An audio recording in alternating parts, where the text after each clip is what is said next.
Halo, salam jumpa lagi dalam kelas digital marketing bersama saya Iwan Sulistyo. Pada bagian ini kita akan membicarakan tentang bagaimana memetakan ekosistem digital, yaitu mengubah ilusi jualan instan menjadi sistem pemasaran yang terintegrasi dan digerakkan oleh data atau data driven. Yang pertama, sistem harus terintegrasi. Kemudian ada analisa data real time. Jadi seperti Google Trend, TikTok Insight, Instagram Insight, itu adalah analisa data real time by system yang dikembangkan oleh masing-masing plafon. Kemudian ada personalisasi pengguna. Jika Anda melihat konten kucing, maka Anda akan selalu ditemukan konten yang berkaitan dengan kucing. Kalau Anda melihat konten badai, Anda akan selalu ditemukan konten berkaitan dengan produk badai. Nah, disinilah disebut dengan konten berbasis kinerja. Berarti kalau konten Anda sudah masuk dalam algoritma yang biasanya disebut dengan FYP atau for your page, berarti Anda berhasil menemukan jalan menuju ke arah konsumen yang tepat atau data driven Anda benar. Baik itu dipengaruhi oleh kualitas konten, substansi konten, storytelling, kemudian juga editing, visual, dan juga istilahnya sebanyak berapa konten Anda itu akan disukai dan dibagikan juga komen dari para pemirsa.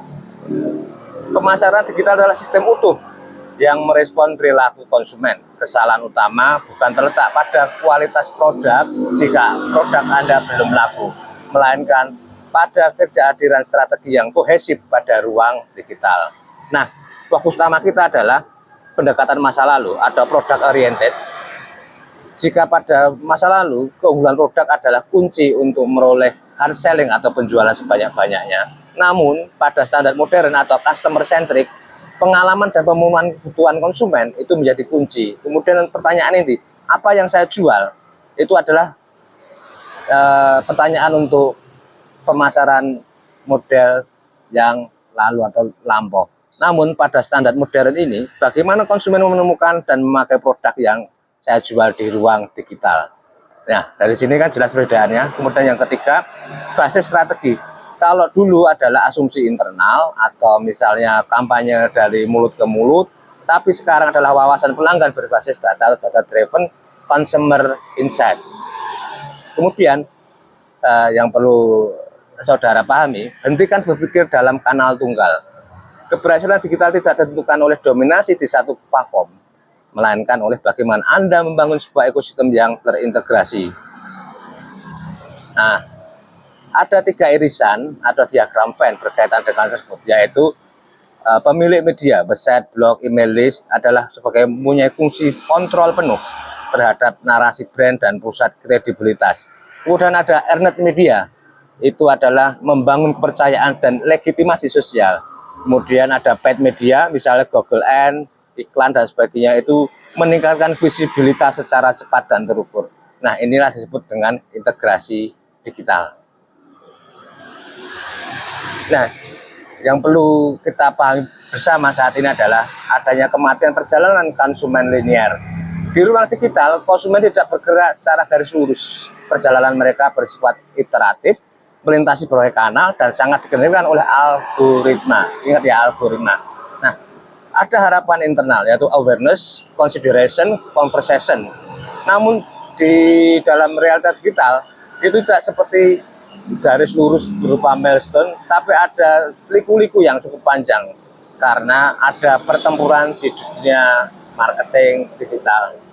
Nah, anatomi perjalanan digital yang iteratif itu pertama awareness, ekspor awal. Kemudian kedua itu consideration, evaluasi alternatif. Konsumen menimbang-nimbang produk apa yang akan dibeli. Ketiga, terjadi komunikasi, keputusan pembelian atau conversation. Keempat, terjadi retention atau loyalitas. Kemudian yang kelima, itu kalau dia puas akan buat rekomendasi atau advocacy. Nah, jalur realita ini kalau di Instagram itu ada, silahkan nanti dicek di Google, baca review, forum, kembali ke TikTok, eksekusi pembelian. Jadi konsumen itu dalam melakukan pembelian tidak bergantung pada satu platform. Jadi misalnya lihat Instagram, kemudian cari di mesin Google, kemudian baca review di forum, Dan kemudian kembali ke TikTok untuk eksekusi pembelian, karena TikTok saat ini adalah yang merajai dalam hal digital marketing. Nah, perlu dipahami bahwa media sosial bukan tempat jualan. Ia adalah arena untuk membangun makna. Memperlakukan media sosial sebagai sekedar etalase brosur adalah kegagalan memahami fungsi fundamental dalam komunikasi pemasaran terpadu. Jadi ruang sosial itu adalah ruang sosial budaya di era digital. Ada partisipatif, ada interaktif, kemudian ada network effect, kemudian ada user generated content. Jika Anda hanya mengunggah foto produk tanpa narasi, konteks, dan interaksi, Anda hanya hadir tapi tidak mempunyai makna. Itu yang perlu dipahami bersama. Nah, kemudian website sebagai aset sentral jangka panjang. Media sosial dipinjamkan oleh algoritma. Website adalah aset digital yang Anda miliki sepenuhnya, berfungsi sebagai pusat gravitasi untuk sebuah kredibilitas brand Anda. Nah, 4 pilar fungsi strategi pengembangan website. Pertama adalah brand authority atau membangun otoritas dan posisi merek. Kemudian yang kedua adalah information hub, menjawab langsung kebutuhan dari konsumen. Kemudian conversion channel, jalur transaksi tanpa friksi. Kemudian ada data collection, pusat pengumpulan data konsumen agar dapat diolah menjadi sebuah keputusan bisnis. Nah, 4 pilar ini disatukan yang namanya search engine optimization atau SEO atau visibilitas pencarian. Nah, keempat ini dalam kampanye search engine marketing akan runtuh jika tidak dirancang dengan baik dan seksama.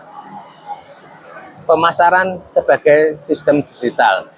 Anda harus memilih plafon yang tepat, narasi yang kuat, konten yang relevan, dan data yang dapat dianalisis. Nah, implikasi strategi bagi bisnis Anda, bagaimana? Anda tidak hanya membutuhkan akun media sosial yang aktif, foto produk beresolusi tinggi, tapi Anda membutuhkan sebuah cerita, sebuah sistem yang logis yang merespon cara konsumen berpikir dan bertindak di setiap titik sentuh digital. Ekosistemnya sudah terbangun, namun satu pertanyaan besar tersisa, bagaimana cara membuat orang benar-benar tertarik? Bahkan sebelum mereka melihat produk Anda. Itu yang perlu Anda pikirkan dan pelajari. Untuk selanjutnya silahkan lihat podcast singkat untuk lebih mengulik lebih dalam tentang digital marketing di bagian kedua ini. Bayangkan kamu lagi santai. Scroll layar ponsel jam 2 pagi. Di antara ratusan video orang joget atau konten receh yang lewat gitu aja, tiba-tiba jarimu berhenti di satu video. Dan biasanya bukan karena efek visualnya yang heboh ya kan? Nah, bener banget. Ini cuma video bapak-bapak tua yang lagi netesin malam ke atas kain putih. Tapi teksnya itu loh, luka yang kamu sembunyikan, kami jahit di motif parang ini. Wah, itu dalam banget sih maknanya. Ya kan? Itu konten punya Arga, seorang penjual batik. Dan di eksplorasi mendalam kita kali ini, kita mau bedah gimana sih Arga ini bisa ngambil teori-teori berat dari jurnal pemasaran digital, terus menerjemahkannya jadi taktik bertahan hidup buat anak muda zaman sekarang. Terutama di era yang ya over informasi ini. Betul. Karena kalau kita lihat dari kacamata akademis, apa yang dilakuin Arga itu nyentuh banget ke inti dari teori ekuitas merek. Banyak yang ngira branding tuh cuma soal bikin logo yang estetik, gitu kan? Iya, biasanya mikirnya cuma warna yang bagus, font yang keren. Padahal nggak gitu. Branding itu sebenarnya proses menanamkan makna. Konsumen tuh, mereka nggak cuma beli kain sepanjang 2 meter dari Arga. Mereka tuh beli identitas. Ibaratnya mereka beli representasi dari siapa diri mereka atau pengen jadi apa mereka nanti. Sebentar. Mari kita bedah ini pakai logika yang agak skeptis ya. Argumen soal jualan cerita ini tuh sering banget kita dengar. Tapi kalau misalnya, kualitas batiknya Arga ini jahitannya berantakan. Terus kainnya panas gitu pas dipakai. Apakah cerita filosofis yang keren tadi masih bisa menyelamatkan dia? Pertanyaan bagus banget. Soalnya kan di era sekarang, review bintang 1 itu bisa bikin bisnis hancur semalaman. Jadi bukannya kualitas produk itu tetap raja ya? Gini, kualitas itu memang syarat mutlak buat bertahan hidup. Tapi Itu bukan senjata buat menang di pasar digital. Coba bayangin cara kerja otak manusia deh. Oke, kayak mesin gitu ya? Tepat. Otak kita itu mesin efisiensi energi yang luar biasa. Tiap hari kan kita dibombardir puluhan ribu iklan ya. Nah, buat menghemat energi, otak tuh otomatis ngefilter informasi yang kerasa, sama aja dengan yang lain. Kalau Argo cuma bilang, batik saya jahitannya paling rapi, otak konsumen langsung masukin itu ke kategori spam. Ah, masuk akal. Karena ribuan penjual lain juga bakal ngomong hal yang persis sama kan? Pasti dong. Nah, cerita tentang motif parang yang melambangkan pantang menyerah tadi, itu yang ngasih diferensiasi kognitif. Otak tuh punya ruang khusus buat nyimpan memori emosional. Dan Arga sukses nembak langsung ke ruang itu. Wah, menarik. Jadi, cerita filosofis itu kayak kata sandi buat nembus filter spam di otaknya konsumen. 100 buat kamu. Tapi gini, punya kata sandi doang kan nggak cukup kalau kita nggak tahu pintu masuknya di mana. Apalagi algoritma sekarang tuh kejam banget ya. Gimana caranya cerita ini nggak tenggelam gitu aja? Nah, disinilah konsep pemasaran konten masuk. Konten itu udah bukan lagi sekedar iklan biasa. Tapi konten itu sendiri adalah produk utama yang dikonsumsi audiens sebelum mereka ngeluarin duit sepeser pun. Kayak sampel gratis gitu ya? Betul, dan ingat kita ini beroperasi di dalam ekonomi perhatian. Perhatian manusia itu komoditas yang super langka sekarang. 3 detik pertama itu penentu segalanya.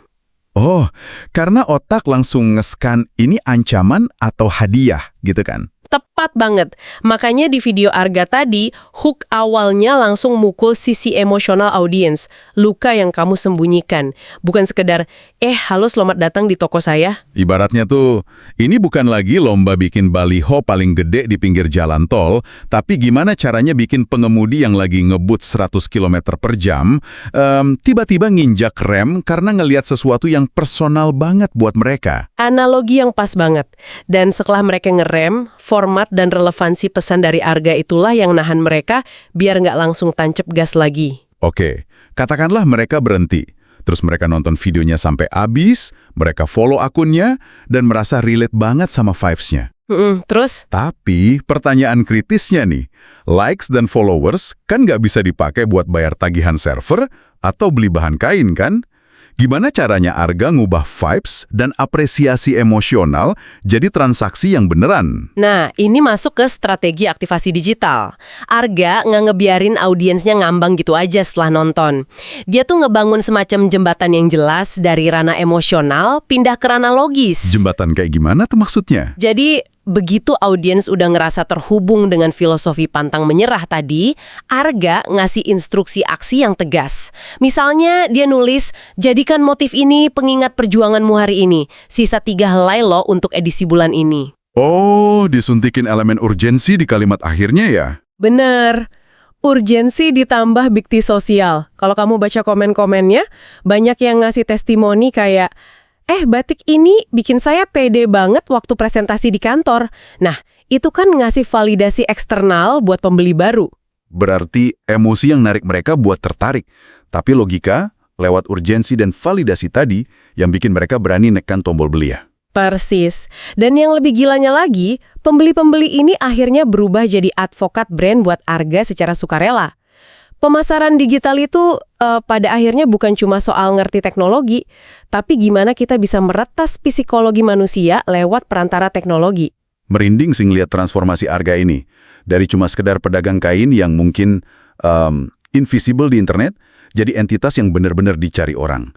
Dia menang bukan karena teriakannya paling kenceng, tapi karena dia tahu persis gimana cara beresonansi dengan isi kepala audiensnya. Bener banget, pemasaran yang dieksekusi dengan baik itu selalu kerasa kayak bentuk empati tertinggi ke konsumen. Setuju 100%.